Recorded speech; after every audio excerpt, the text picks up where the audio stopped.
केली आहे। रोज जो आहे असे प्रशांत मोरजकरांचा सन्मान नक्कीच्या माध्यमातून झालेला आहे असे आमचं म्हणणं आहे। असे उत्कृष्ट असे शेतकरी सर्वांचे प्रेरणा असे सोहम मुळा त्याचबरोबर मंदिरामध्ये असे सायगावकर यांनी काम केलं असं दुसरे यांनाही विनंती कशालकर यांचा गौरव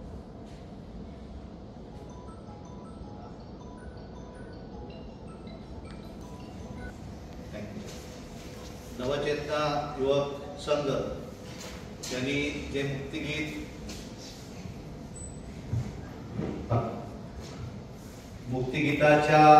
मुक्तिगीतामध्ये ज्या कलाकारांनी सहभाग घेतला त्या सर्व कलाकारांचं सन्मान इथं केलं। रक्त राक्षांगते कथा मुक्तीची ह्या गीताच्या ह्याच्यामध्ये आणि त्यावेळी व्यासपीठावर उपस्थित आमचे माझे मित्र तुळशीदास गावस, भाई शेवडे, राजेश परब, प्रशांत नाईक, मिसेस बांदेकर, गोविंद नाईक, कृष्णा पालेकर, शिवानंद दाभोलकर, माझे मित्र गवंडे, शिरोडकर, दाजी कासकर आणि उपस्थित सर्व कलाकार बंधू आणि भगिनी, सर्वप्रथम मी पालेकर, कृष्णा पालेकर आणि त्याच्या संपूर्ण टीमचं अभिनंदन करतो। कारण एक चांगल्या पद्धतीचं त्यांनी हे जे सादरीकरण केलं आणि त्याच्यामध्ये जे जे कलाकार सहभागी झाले या सर्व कलाकारांचं अभिनंदन करतो।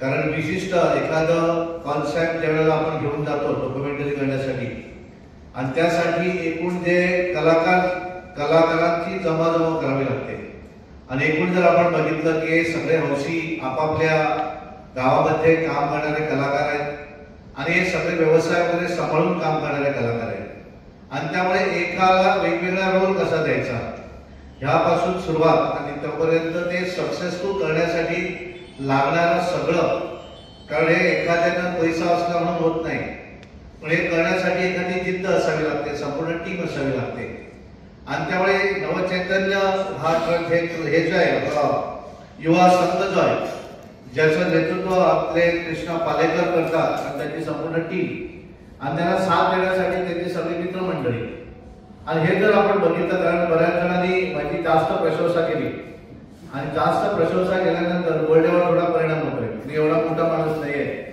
दागिना जर परत येऊन सांगितलं, कारण मला माझा गाव परिणाचा असल्या कारणाने पेडणे तालुका सदरीत मला माझाच वाटतो, कारण आपली भाषा आणि आम्ही सगळे एकच नातेवाईक वगैरे असल्या कारणाने थोडासा सदरीत सॉफ्ट कॉर्नर हा तसा पेडण्याला डेफिनेटली येतोय आणि त्यामुळे मला असं वाटतं की आपण ज्या तऱ्हेनं ह्या पेडण्यामध्ये आपण बघितलं मगाशी आमचे परब तरुण बाळांचे उपसंपादक त्यांनी एकूण जो इतिहास सांगितला आणि त्याच्यामध्ये काय गोष्टी त्यांनी सांगितल्या की अजून काय लोक आहेत जे स्वातंत्र्य सैनिक आहेत की ज्यांचं अजूनही आम्ही त्यांचा सन्मान केलेला नाही किंवा त्यांना रिकॉग्निशन दिलेलं नाही आणि त्यामुळे एकूण इतिहास जो आहे हा इतिहास बऱ्याच लोकांना माहित नाही आणि त्यामुळे पालेकर यांनी एक चांगला इनिशिएटिव्ह घेतला आणि ह्याच्यामध्ये गोव्याचा इतिहास, कारण आपण जर आज बघितलं, कारण आपलं वाचन आता हळूहळू कमी व्हायला लागलंय आणि पूर्वी आम्ही ज्या वेळेला स्टुडंट होतो त्यावेळेला आपण शाळेतनं जाताना पुस्तकं न्यायचो लायब्ररीतनं आणि घरी जाऊन आपण वाचायचो, कारण एंटरटेनमेंट काहीच नव्हतं, टीव्ही नव्हता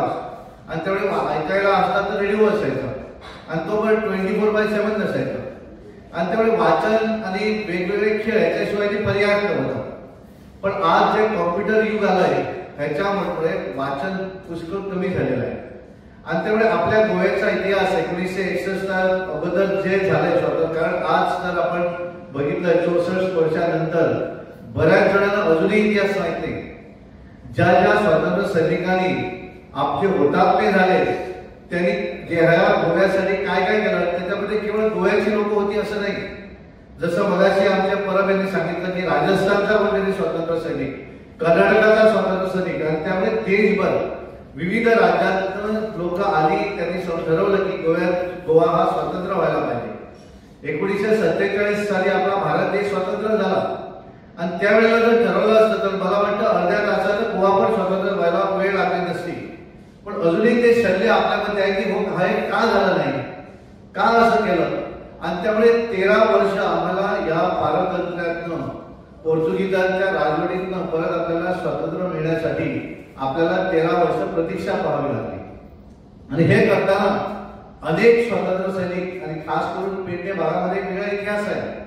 आपण ज्या तऱ्हेनं आपण पत्रादेवीला आपण बघतोय आणि आपण हे सगळं केल्यानंतर तो इतिहास जर आपल्याला कळतो. मगाशी निवृत्ती कोणत्या माझ्याशी बोलताना म्हणत होता की आपला त्यावेळेला ते इनॅग्युरेशन होईल, उद्घाटन होईल त्या पत्रादेवीचं स्मारकाचं. त्यावेळेला हे जे आपलं ते गीत जे आहे ते पण दाखवायला पाहिजे. त्याच्यामध्ये काहीच चूक नाही. मी पूर्णपणे प्रयत्न करीन की त्या दाखवण्यासाठी मुख्यमंत्र्यांशी पण बोलतो.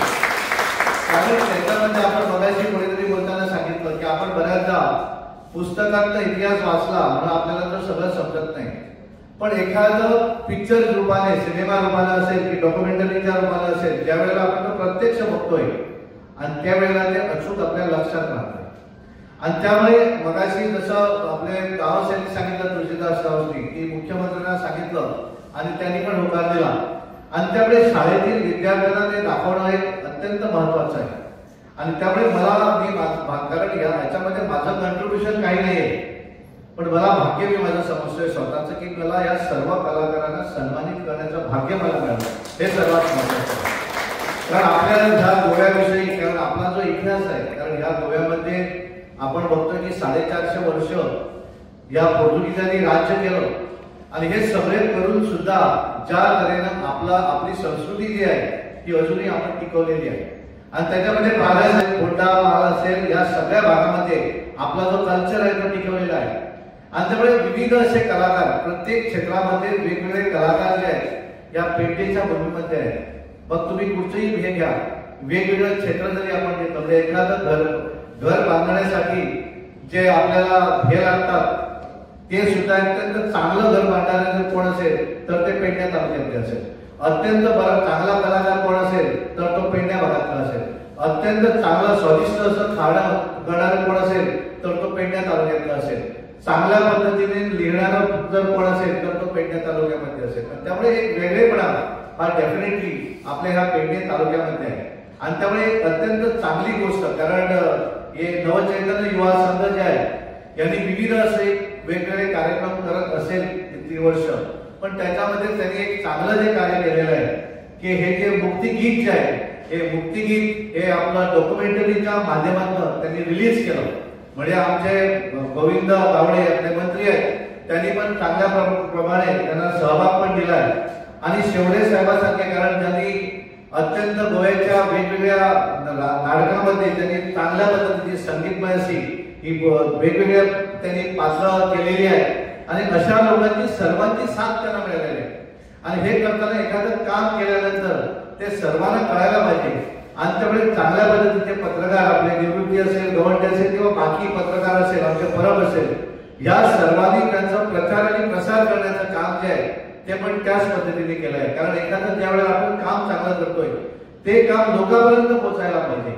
आणि ते पोहोचवण्याचं काम हे जे माध्यमातून, पत्रकारांच्या माध्यमातून त्यांनी पोहोचवण्याचं काम केलेलं आहे. म्हणून मी परत एकदा सर्व कलाकारांचं अभिनंदन करतो, कारण तुम्ही चांगल्या पद्धतीनं ह्याच्यामध्ये आपापली भूमिका, कारण नाटकामध्ये आपण जशी भूमिका करतो तशी एखाद्याचं चित्र, कारण तुम्ही त्याला पाहिलेलं नसतं आणि एखाद्या स्वातंत्र्य सैनिकाला न पाहता त्याची भूमिका करणं ही अत्यंत जोखीम असते. आणि त्यामुळे त्या पद्धतीने त्याची ती भूमिका करणं आणि त्याला चांगल्या पद्धतीचं पार्श्वसंगीत देणं हे पण तिथलं तेवढंच महत्वाचं आहे. आणि त्यामुळे तुम्ही सर्वांनी आपापल्या परीनं वेगवेगळ्या भूमिका ज्यांनी ह्या गोव्याच्या लढ्यासाठी आपापलं आहुती दिली, जे याच्या हुतात्मे झाले, या सर्वांची भूमिका तुम्ही सगळ्यांनी केलेली आहे. त्यामुळे तुमचं प्रथम सर्व कलाकारांचं मी अभिनंदन करतो. आणि पूर्णपणे आपले पालेकर आणि त्यांची संपूर्ण टीम ज्यांनी हे काम पुढे नेण्याचं काम केलं, त्यांनी वेगवेगळे, कारण एखादं काम करतेवेळी त्याला सहाय्य पण लागतंय, पैसे लागतात आणि आम्ही सगळे सोबत करू शकतो, पैशाचं सोबत करू शकत नाही. आणि त्यामुळे काही दानशूर व्यक्ती इथे बसलेले आहेत, या सर्वांनी त्यांना मदत केली जेणेकरून एक चांगलं कार्य आहे. आणि एखादा चांगला पुढाकार ज्यावेळेला घेतो आणि त्या लोकांना वाटत असेल की तो चांगल्या कामासाठी काम करतो आणि दिलेले पैसे तो चांगल्या कामासाठी वापरणार, हे एखाद्याच्या लक्षात येतं, त्यावेळी दानशूर व्यक्ती सुद्धा मोठ्या प्रमाणात त्यांना ती सहकार्य करण्याचं काम करतोय.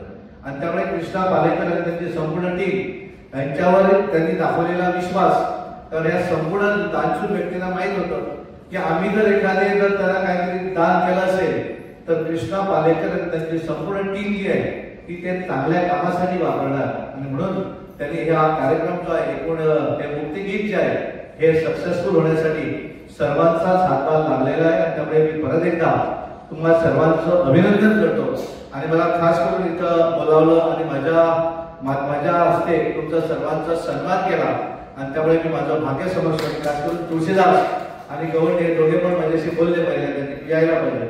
मला माहित नव्हतं की काय कार्यक्रम होतं, त्यामुळे इथं आल्यानंतर मला कृष्णानं ब्रीफ केलं कार्यक्रम काय, तर आल्यानंतर त्याच्यावर काहीतरी बोलायला पाहिजे.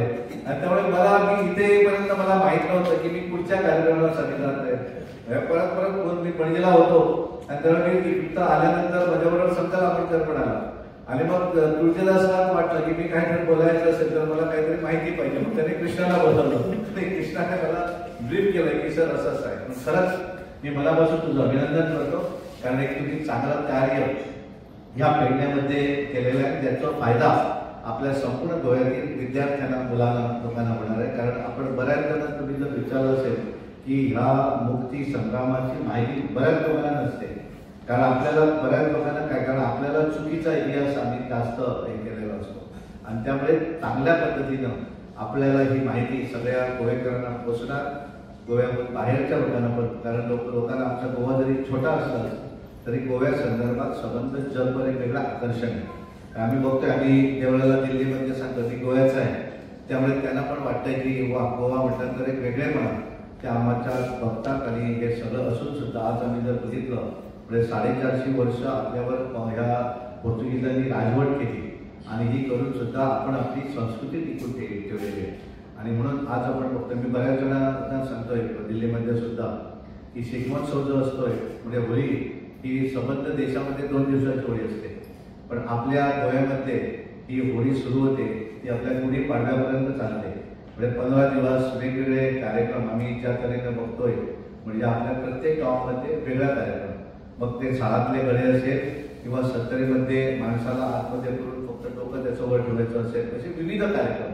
मग त्या साखरेमध्ये झालं पुण्या, मग इकडे आपल्या पेडण्या भागामध्ये वेगळे उत्सव आणि त्यामुळे प्रत्येक गावाचं वेगळं वैशिष्ट्य आहे आणि त्याप्रमाणे आपलं वेगवेगळा कार्यक्रम होतोय. त्यामुळे एवढं असून सुद्धा आम्ही आमची संस्कृती टिकून ठेवलेली आहे आणि ही संस्कृती टिकून ठेवण्यासाठी जे हुतात्मे झाले, कारण आपल्याला जर स्वातंत्र्य भेटलं नसतं तर आपण काही करूच शकत नसतो.